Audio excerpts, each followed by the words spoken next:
Imagine waking up one day and realizing that the world you have lived in your entire life is smaller than you thought. Not physically smaller. Your house, your city, your country are all the same size. But something has shifted. You notice that? Conversations you once thought were meaningful now sound shallow.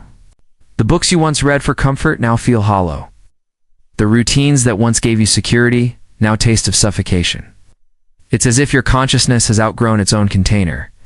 And no matter how hard you try, you can't shrink yourself back into it. This is the moment when the mind encounters an idea so powerful, so disruptive, that it changes the dimensions of thought itself.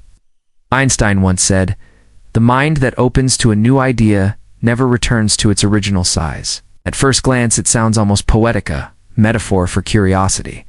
But what if it is something far more unsettling? What if once a certain door in your mind is opened, you are condemned to live with its consequences forever? You might think this is a gift, the gift of knowledge, the liberation of understanding. But imagine it differently. Imagine knowledge as a one-way corridor. You step through, hoping to find freedom, but the door behind you slams shut, and suddenly you realize that you can never go back. What happens when the idea you encounter doesn't bring comfort, but chaos? What if expanding your mind means expanding your suffering? Think about it. A child believes in the safety of their parents, the permanence of home, the stability of the world. But as they grow, that belief dissolves. They learn about mortality, about betrayal, about the illusions of certainty. Their mind has expanded, but at the cost of innocence. Would you call that expansion a blessing or a curse? Perhaps you've had a similar moment. You stumbled across a truth you were not prepared for, a realization that split your world open. Maybe it was the moment you discovered that the people you admire are flawed, that love can coexist with cruelty, that happiness is fleeting, or that society runs on illusions. And once you knew, you couldn't unknow. You tried to forget, but the idea lingered like an ink stain spreading across your consciousness. Here lies the paradox. To grow is to outgrow, but to outgrow is to lose. The more the mind expands, the more it renders the old world unlivable. What happens when the very process of opening your mind leaves you alienated from the world that once gave you belonging?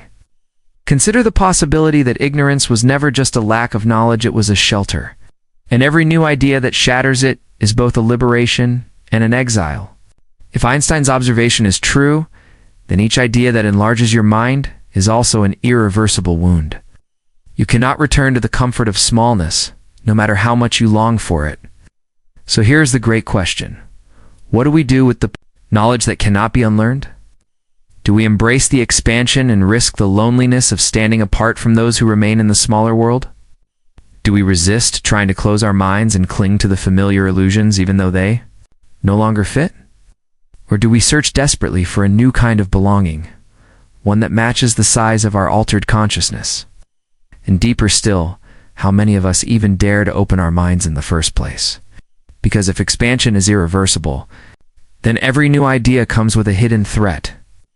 The possibility that it will dismantle the structures that give our lives meaning. Perhaps this is why so many prefer not to question, not to think too deeply, not to wander into the dangerous corridors of philosophy and truth. To remain small is to remain safe. But then what is the cost of staying safe? What is the price of refusing to grow? Can a mind that refuses expansion truly live? Or does it merely exist within a prison it mistakes for freedom? And if every expansion brings both pain and possibility, both exile and liberation, then what does it mean to live fully, to seek knowledge endlessly, knowing it may ruin your peace? No. To turn away from knowledge, preserving peace at the expense of truth. Ow. These are not simple questions. They are the kind that gnaw at the soul, that turn sleepless nights into quiet battlegrounds. And yet they are unavoidable. Because whether we seek it or not, life has a way of forcing new ideas upon us. Death, love, betrayal, beauty, suffering, these experiences pry open the mind, and once they do, there is no returning to the size we were before. So the question becomes urgent, almost desperate, when the mind has grown too large for the world it once knew. How does one live in the ruins of the old while searching for the architecture of the new? Einstein was right that the mind can never shrink back once it has expanded. Then the hidden problem is not the expansion itself, but the unbearable tension it creates. We are creatures torn between two contradictory forces, the longing for truth and the longing for comfort. And buried in this tension is a truth most people refuse to confront. Growth is inherently destabilizing. Carl Jung warned that every expansion of consciousness carries with it the terror of the unknown. When you encounter a new idea that shifts your perception, it doesn't just add information to your brain, it shatters the scaffolding that once held your reality together. You're forced to confront what Jung called the shadow, the dark, hidden aspects of your psyche that emerge when familiar illusions collapse. But why does this destabilization occur? To understand it, we need to look deeper into psychology and philosophy. From the moment you are born, your mind begins weaving a map of reality. This map is not reality itself. It is merely your survival mechanism. It tells you who to trust, what to fear, how to behave, and where meaning resides. Thinkers like Jean-Paul Sartre and Viktor Frankl understood this well. The human mind is not built primarily for truth, but for orientation and survival. You cling to comforting narratives because they give you direction. Now imagine what happens when a new idea pierces that map. Suddenly, the terrain no longer matches your navigation. You thought the world was orderly, and then you discover chaos. You thought people were rational, and then you witness the power of blind instinct. You thought your beliefs were eternal, and then you realize they are cultural accidents. Your old compass spins wildly, pointing in no direction at all.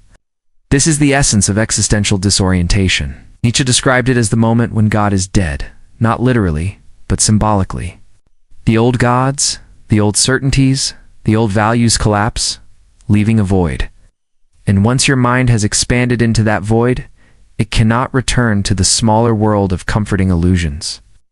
But here is where the hidden problem deepens. Expansion of the mind is praised in theory, but punished in practice. Society depends on shared illusions. We agree to pretend that money has intrinsic value, that political systems embody justice, that cultural traditions are sacred truths rather than inherited habits. These illusions provide cohesion. The moment you see through them, you are no longer fully inside the group. You begin to feel alien, cannot laugh at the same jokes, participate in the same rituals, or believe in the same myths, without a trace of irony gnawing at you. You are present in body, but your mind lives elsewhere. This alienation is not accidental, it is structural. Schopenhauer once wrote that the expansion of knowledge increases suffering because the more you see, the more you recognize the futility of human striving. Ignorance shields you from despair. Awareness exposes it. This is why many people unconsciously resist new ideas. They are not resisting information. They are resisting exile from the psychological homeland that once sheltered them. The mind that opens cannot close, but the world is built for closed minds. Modern psychology provides another lens on this. Cognitive dissonance theory tells us that when new information contradicts our beliefs, it generates mental tension. To protect ourselves, we distort reality, suppress doubts, or attack the source of the new idea. This is not stupidity, it is self-preservation. A shattered worldview can feel as threatening as physical death. So the hidden problem is this: the very expansion of mind that makes us more conscious, more capable of freedom, also makes us more vulnerable to despair, alienation, and disconnection from the fabric of human belonging. And here's the deeper irony. You can never fully know in advance whether the idea you encounter will liberate you or destroy you. Like a single sentence in a book, a passing comment, philosophical question overheard. In a classroom, many of these could detonate the fragile structures of your inner world. Take, for example, the moment a person realizes that morality is not absolute but relative. To some, this is a thrilling liberation. Suddenly they can create their own values. To others, it is an unbearable abyss. If nothing is absolute, then nothing matters. Both responses are real, and neither can be undone. This is why thinkers like Kierkegaard insisted that freedom is a burden as much as it is a gift. To expand the mind is to inherit responsibility for meaning itself. Once you see that no one else can give you final answers, You are left with the terrifying realization that you must forge them yourself. And yet, the modern world pushes us toward expansion whether we want it or not. Global communication, scientific discoveries, philosophical debates, all of these bombard us with new ideas daily. You cannot live in the 21st century without being exposed to concepts that would have shattered the psyches of past generations. The speed of expansion is accelerating, and with it, the collapse of old certainties. I'd ask yourself, why do so few people speak of this suffering openly? Do you? We glorify open-mindedness while ignoring the silent despair it often brings. The reason is simple. Society needs us to function, to keep buying, working, and believing. A person too aware of the illusions may no longer play their role. Effectively, to admit the pain of expanded consciousness would be to expose the fragility of the entire system. So instead, we mask it with slogans. Knowledge is power. Stay curious. Think outside the box.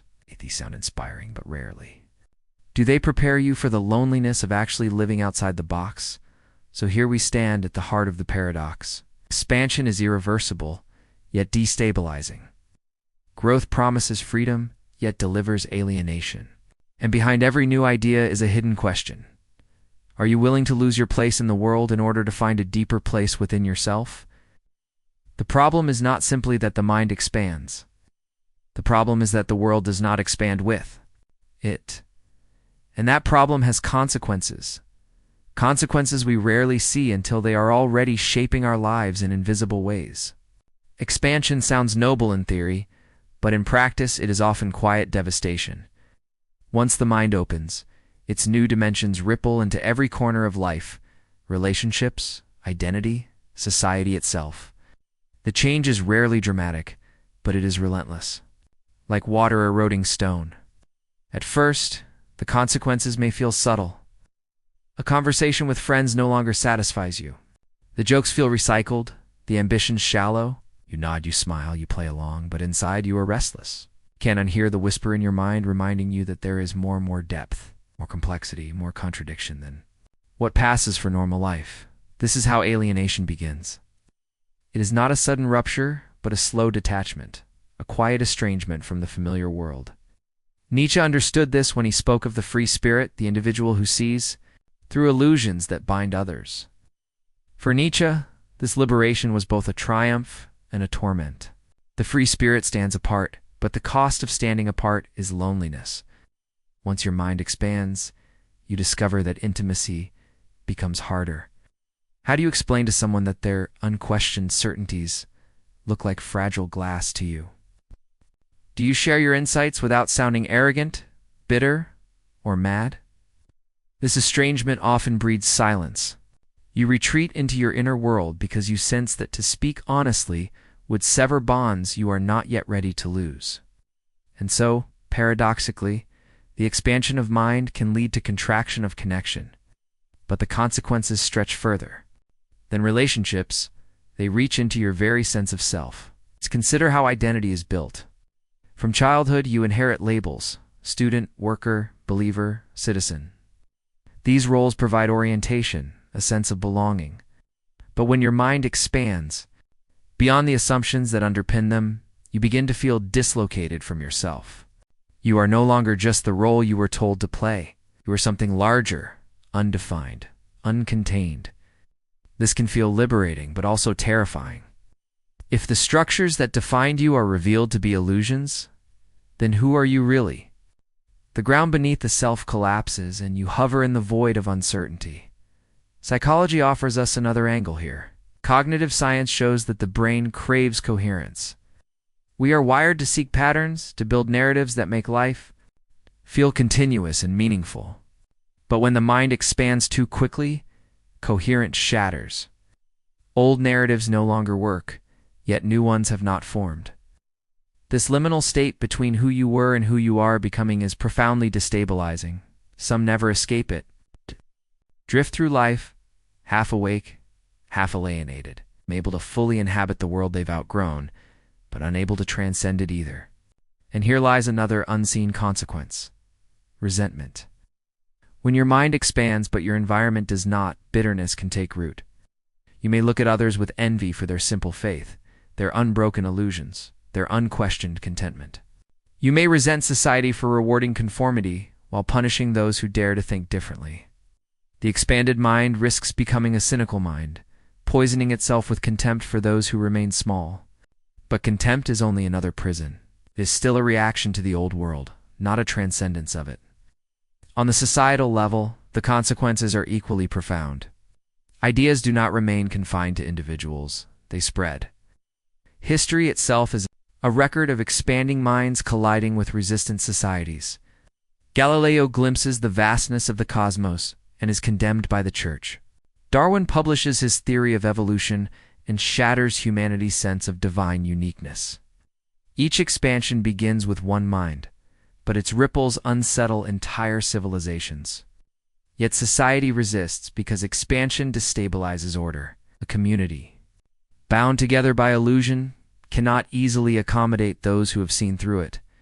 Rebels, prophets, philosophers, they are celebrated in hindsight but often punished in their own time. The unseen consequence of opening the mind is conflict with the very structures that demand stability. And then there is the most personal consequence of all, the erosion of peace. Once you have glimpsed the vastness, the small comforts of ordinary life often lose their grip. The job that once gave you pride becomes meaningless. The rituals that once gave you solace feel hollow. Even joy can feel haunted by the shadow of impermanence. You taste life more vividly, but also its emptiness, more acutely. This is why Schopenhauer declared that awareness deepens suffering. The animal lives in the present, untroubled by metaphysical questions. The ordinary person lives within illusions, sheltered by them. But the expanded mind sees too much contradiction, too much fragility, too much futility. And yet, paradoxically, this very suffering is the seed of transformation. Viktor Frankl, a survivor of the concentration camps, argued that suffering becomes bearable only when it is given meaning. The expanded mind suffers more. Yes, but it also has the potential to create deeper meaning than the unexpanded mind ever could. Still, before that meaning emerges, the expanded mind must pass through the desert of disorientation. It must endure the loneliness, the alienation, the collapse of old certainties. These are the unseen consequences, invisible to the outside observer, but painfully real to the one living them. And perhaps this is the cruelest part. No one warns you of this. Society praises curiosity and learning, but rarely admits that too much truth can fracture a soul. You are encouraged to think big, but never told that big thoughts often leave you standing alone. So ask yourself, how much expansion can you bear? How much reality can you absorb without breaking? What point does knowledge stop being a gift and start becoming a burden? These are not idle questions. They are the silent crossroads every expanding mind encounters. And while some retreat, attempting to squeeze themselves back into smaller shapes, others keep moving forward, even if the cost is everything they once held dear. Because beyond the consequences, beyond the loneliness, the disorientation, the despair, there is something else waiting. Something that makes the struggle worth enduring. Something that transforms suffering into clarity. But to glimpse that, you must first dare to rebel. Up until now, the story of the expanding mind has been one of exile, of alienation, disorientation, and unseen costs. But every exile carries within it the seed of rebellion. If the world no longer fits your mind, perhaps the answer is not to shrink the mind, but to build a new world. The rebellion begins quietly. It begins the moment you stop asking, how can I return to what I was? And instead ask, what can I become now that I cannot return? This shift seems small, but it is seismic. It transforms despair into defiance. It is the recognition that although you cannot close your mind again, you can choose how to live with its expansion. Nietzsche called this the revaluation of values. Once the old illusions collapse, you are free, terrifyingly free, to create new values that fit the size of your expanded consciousness. You no longer inherit meaning passively, you forge it actively. Life stops being about obedience and becomes an act of authorship. But rebellion is not merely philosophical, it is deeply psychological. To break free, you must confront your most primal fear, the fear of standing apart. Humans are tribal by nature. Evolution wired us to belong because belonging once meant survival. To outgrow your tribe's illusions feels like betrayal. But it is, in fact, the most authentic act of loyalty to truth, to life, to your own becoming. Carl Jung believed that individuation, the process of becoming your true self, requires separating from the collective illusions of society. This is not an act of arrogance, but of necessity. The expanded mind must step into its own authority, even if that means walking a path that others cannot understand. Rebellion, then, is not about overthrowing society. It is about refusing to be imprisoned by its illusions. It is about living truthfully, even when truth isolates you. But what does this rebellion look like in practice? It begins with radical honesty. You stop pretending that the old certainties satisfy you. You stop laughing at jokes that no longer amuse you. Stop clinging to rituals that no longer nourish you. Stop playing roles that suffocate you. Instead, you speak, live, and act from the reality you actually see, not the one others demand you accept. This honesty may cost you relationships, comfort, even status. But it gives you something greater: alignment. You no longer fracture yourself to fit a smaller shape. You live as large as your mind has become. The rebellion also requires humility. The danger of an expanded mind is the temptation to believe you now see everything, that others are blind while you alone are awake. This arrogance is only another prison, another illusion. True rebellion is grounded in the recognition that expansion is endless. For every illusion you pierce, another awaits. The journey never ends. This humility keeps you open. It prevents the expanded mind from hardening into a new dogma. It allows you to keep learning, keep growing, keep expanding without fear. History gives us examples of such rebels. Socrates, who questioned everything even at the cost of his life. Galileo, who refused to deny what his telescope revealed. Nietzsche, who dared to live without the comfort of inherited morality. Viktor Frankl, who, even in the abyss of the camps, insisted on creating meaning where none was given. Each of them lived in rebellion, not against society alone, but against the temptation to betray their own expanded consciousness. And rebellion does not always require grand gestures. Sometimes it is as simple as refusing to numb yourself with distractions, refusing to collapse back into conformity. Sometimes it is choosing to think one thought deeper than you did yesterday, to question one assumption more courageously, to live one moment more truthfully. This rebellion is not without suffering. It often means walking alone, misunderstood, doubted, even mocked. But it also means walking awake. Jung wrote, "A man who has not passed through the inferno of his passions has never overcome them." To rebel is to pass through that inferno and to emerge not unscathed, but transformed. Here is the paradox. The rebellion, though lonely at first, eventually creates a new form of belonging. When you live authentically, you begin to attract others who are also searching, also expanding, also rebelling. Slowly, scattered souls find one another. Different kind of community forms, not based on illusion, but on shared courage. Is how revolutions begin. Not with masses at first, but with solitary individuals daring to live larger than the roles assigned to them. Expansion is contagious. One mind opens, then another and another, until the very fabric of society begins to shift. But before society shifts, the individual must shift.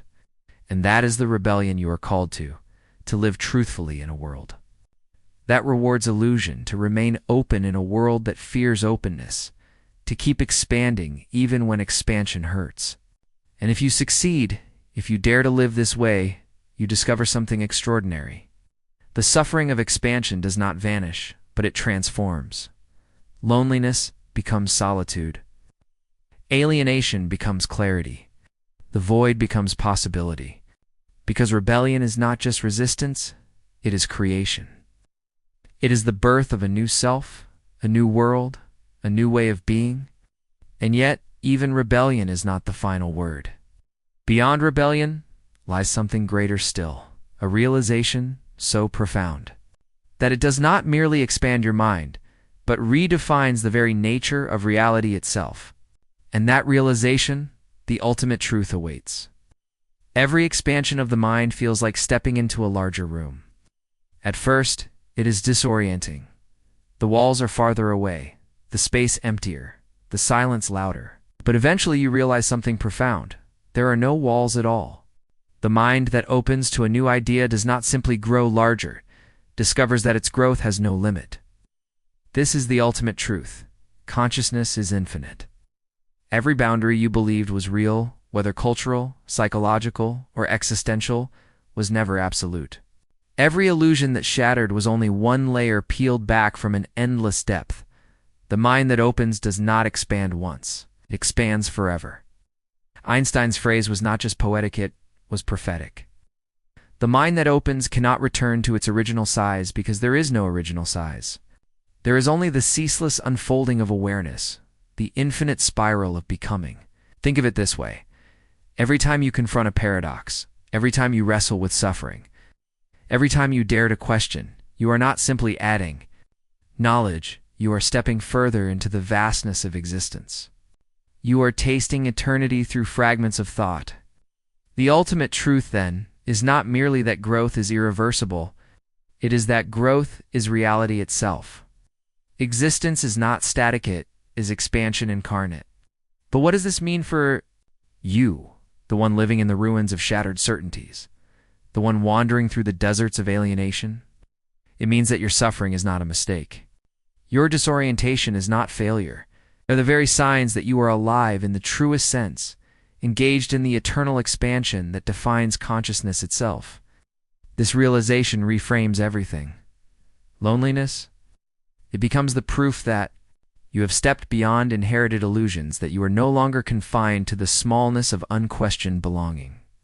Alienation? It becomes a passage, not a prison, a threshold you must cross on the way to deeper forms of connection. Despair? It becomes raw material, waiting to be shaped into meaning. This is why Viktor Frankl insisted that meaning is not discovered but created. The expanded mind is not doomed to emptiness. It is invited to creation. When the old narratives collapse, you do not wait for new ones to appear. You craft them. You author them. You breathe them into existence. And here lies the most radical truth of all. You are not merely a passive recipient of ideas. You are a source of them. The expansion of your mind is not just something that happens to you. It's something you participate in. You are not just expanding, you are expansion itself. This recognition changes how you see suffering, freedom, and even death. Suffering no longer appears as meaningless cruelty, but as the friction of growth.